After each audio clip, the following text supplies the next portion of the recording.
सलाम, नमस्ते, सत श्री अकाल। मैं हूं रजा और आप देख रहे हैं रजा ग्राफिक की मिडिल ईस्ट स्पेशल रिपोर्ट। अब सोमालियालैंड का मामला गर्मा गया है।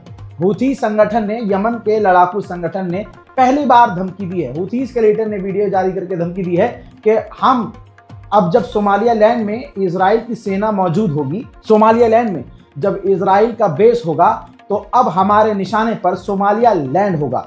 सोमालियालैंड में हम इजराइल की सेना को निशाना बनाएंगे। वहीं दोस्तों, तुर्की के विदेश मंत्री ने बड़ा बयान दिया है। तुर्की के विदेश मंत्री ने कहा कि हमने इजराइल को मान्यता दी थी, इसमें कोई दो राय नहीं है। तुर्की के विदेश मंत्री ने आगे यही कहा कि हमने देखा कि जब इजराइल फिलिस्तीन पर हमले कर रहा है, गाजा पर उसने नरसंहार किया है और आज की तारीख में भी वो लगातार फिलिस्तीनियों पर हमले कर रहा है, गोलियां मार रहा है, स्नाइपर से हमले करवा रहा है, बच्चे मारे जा रहे हैं, तो हमने पूरी तरह से इजराइल से रिश्ते तोड़ दिए हैं। हमने ट्रेड भी इजराइल के साथ बंद कर दिया है। लेकिन आज अगर इजराइल सुधर जाए और फिलिस्तीनियों को मारना बंद कर दे, तो हम इजराइल के साथ रिश्ते सही करने में ज्यादा समय नहीं लगाएंगे। उधर कुवैत को अमेरिका ने $800 मिलियन की पैट्रियट की मिसाइलें जो हैं अप्रूव कर दी हैं। डोनाल्ड ट्रंप ने आखिरकार ऐलान कर दिया है अपने सोशल मीडिया ट्रुथ के जरिए कि गाजा के अंदर सीज फायर का जो फेज 2 है वो शुरू हो गया है। हालांकि इजराइल आज भी फिलिस्तीनियों पर हमले कर रहा है। इसका खुद का लाइव एग्जांपल यह है कि पिछले 24 घंटे में इजराइल 10 फिलिस्तीनियों को गाजा के अंदर कत्ल कर चुका है। नेतन्याहू की पोल पूर्व डिफेंस मिनिस्टर ने खोली है। इजराइल के अखबार ने खुद ये जानकारी दी है। साफ साफ उन्होंने बोला है कि पहले जो डील हो रही थी हमास से, वो डील खुद नेतन्याहू ने खराब करवाई थी। फिलिस्तीन के राष्ट्रपति महमूद अब्बास रूस के दौरे पर जाने वाले हैं।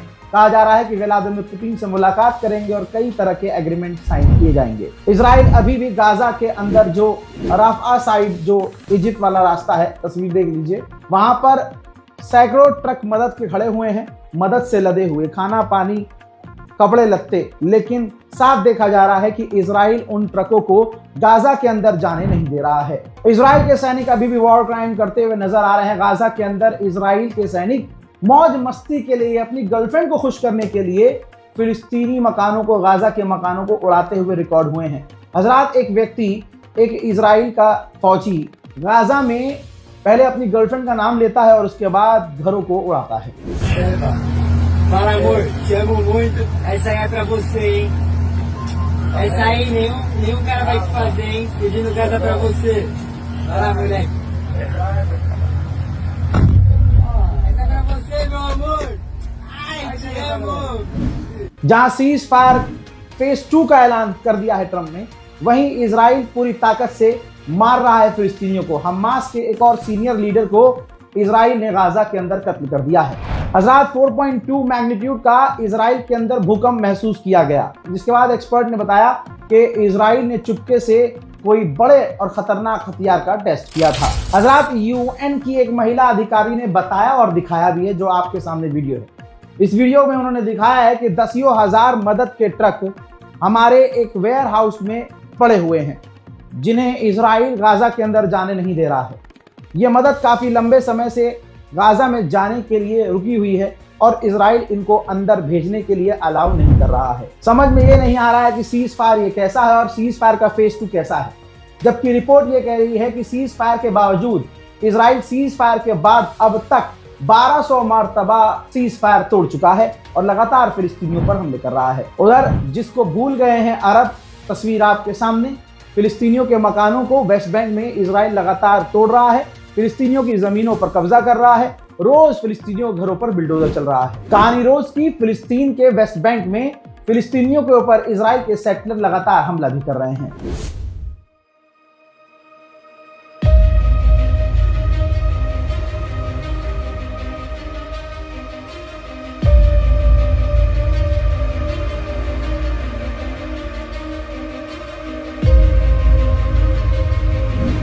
भारत के, पाकिस्तान के, बांग्लादेश के और आसपास के कई सारे लोग परेशान होते हैं कि फेसबुक हमारा अकाउंट डिलीट कर देता है।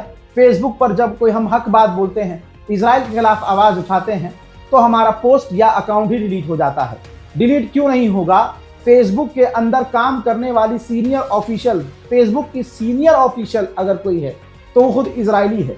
सबूत आज मैं देने वाला हूं। वही महिला ऑफिशियल जो फेसबुक यानी मेटा में हाई पोजीशन पर है, उसने खुद कहा है कि हमने हजारों पोस्ट और अकाउंट डिलीट किए हैं जो यहूदियों के खिलाफ पोस्ट करते थे। As part of a robust framework to combat anti-Semitism, we have industry-leading policies designed with the safety of the Jewish community in mind. We remove content that threatens harm through intimidation or violence directed at Jews, Israelis, and Zionists. We do not allow Holocaust denial and distortion. We prohibit harmful stereotypes about Jewish people, such as claims that Jews control financial, political, or media institutions. We remove hate speech against Zionists when these harmful stereotypes about Jews are invoked. Meta also has a unique policy that prohibits the glorification, support, or representation. Iran पर हमला इधर उधर होता रहा कि भाई करेंगे नहीं, लेकिन सारी खुन्नस इजराइल लेबनान पर निकालता रहा। लेबनान पर इजराइल ने आज फिर से बड़े हमले किए हैं। लगातार पिछले कई दिनों से लेबनान पर रोज हिजबुल्लाह के ठिकानों को इजराइल निशाना बना रहा है।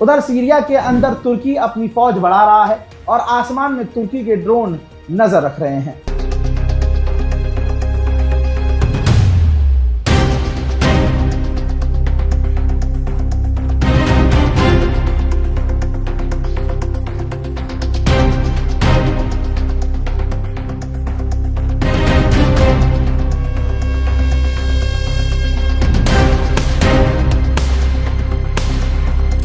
सीरिया के अंदर जैसे मैंने कहा कि तुर्की अपनी फौज बढ़ा रहा है। तस्वीर में अब दिखा रहा हूं आपको, ये देखिए कई सारे आर्म व्हीकल्स तुर्की की तरफ से सीरिया के अंदर एंटर हो चुके हैं और जहां जहां सीरिया के अंदर तुर्की की फौज है, तुर्की वहां अपनी फौज को हथियार भेज रही है। सीरिया के बड़े शहर एलेप्पो के अंदर कुर्दिश के लड़ाके मौजूद हैं जो उस इलाके से बाहर निकलने से मना कर रहे हैं। जोलानी की फौज बिल्कुल उनके आगे बेकार हो चुकी है।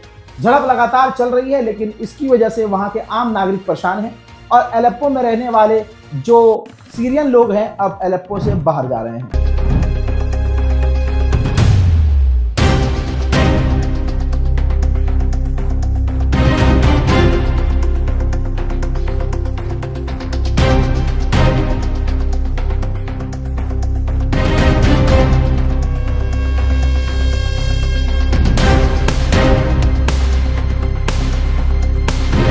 इजराइल का नेचर है चोरी, चकारी, डकैती, मवाली और हज़रत मोहतरम रिपोर्ट के अनुसार इजराइल के फौजी सीरिया के अंदर से 2500 भेड़ बकरियां चुराकर ले गए हैं। फिलिस्तीनियों पर हमले लगातार हो रहे हैं। सीज फायर का क्या मतलब है, ये समझ से परे है। तमाम अरब खामोश हैं, ये भी समझ से परे है। इस रिपोर्ट को शेयर जरूर कीजिएगा।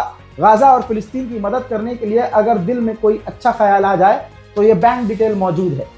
कोशिश कीजिए कि गाजा और फिलिस्तीन की मदद के लिए हम आगे आएं और कम से कम जब फिलिस्तीनियों की हिम्मत नहीं टूटी है तो हमारी हिम्मत न टूटे। इस रिपोर्ट को शेयर कीजिए, दुनिया में शांति और अमन के लिए दुआ कीजिए, नमाज कायम कीजिए, एक दूसरे के लिए दुआएं जरूर कीजिए। मैं हूं रजा और आप देख रहे थे रजाग्राफी अनस्क्रिप्टेड। जय हिंद।